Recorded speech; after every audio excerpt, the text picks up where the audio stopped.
ঈদ আসছে। শহরের রাস্তা জমে উঠেছে। সবাই ব্যস্ত বাড়ি ফেরার প্রস্তুতিতে। অথচ আমি এখনো এই ব্যস্ত শহরে আটকে আছি। মনে আছে, ছোটবেলায় ঈদ মানেই ছিল বন্ধুদের সাথে আড্ডা, নতুন জামা, ফুটবল খেলা। কত সহজ ছিল তখন একসাথে হওয়া। কিন্তু সময় বদলে গেছে। এখন সবাই ব্যস্ত। কেউ পড়াশোনায়, কেউ চাকরিতে, কেউ পরিবার নিয়ে। কে কোথায় আছে সেটাই তো জানি না। এই শহর, এই ব্যস্ততা, সব আগের মতোই আছে। শুধু আমরাই নেই।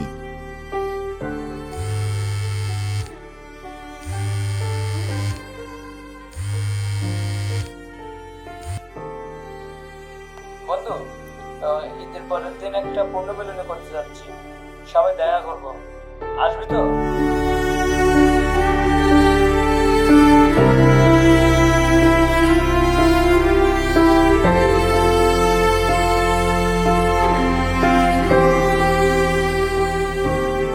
অবশেষে বাড়িতে যাওয়ার কারণ খুঁজে পেলাম। এই অনুভূতি বলে বোঝানো যাবে না। এত বছর পর অবশেষে আমরা একসাথে হব। শুধু ঈদের দিন না, আমাদের সবসময় একসাথে থাকার জন্য একটা অ্যালামনি দরকার। একটা ভালোবাসার বন্ধন, যা সময়ের সাথে হারিয়ে যাবে না। বন্ধুত্ব কখনো হারায় না, শুধু সময়ের ধুলো জমে যায়।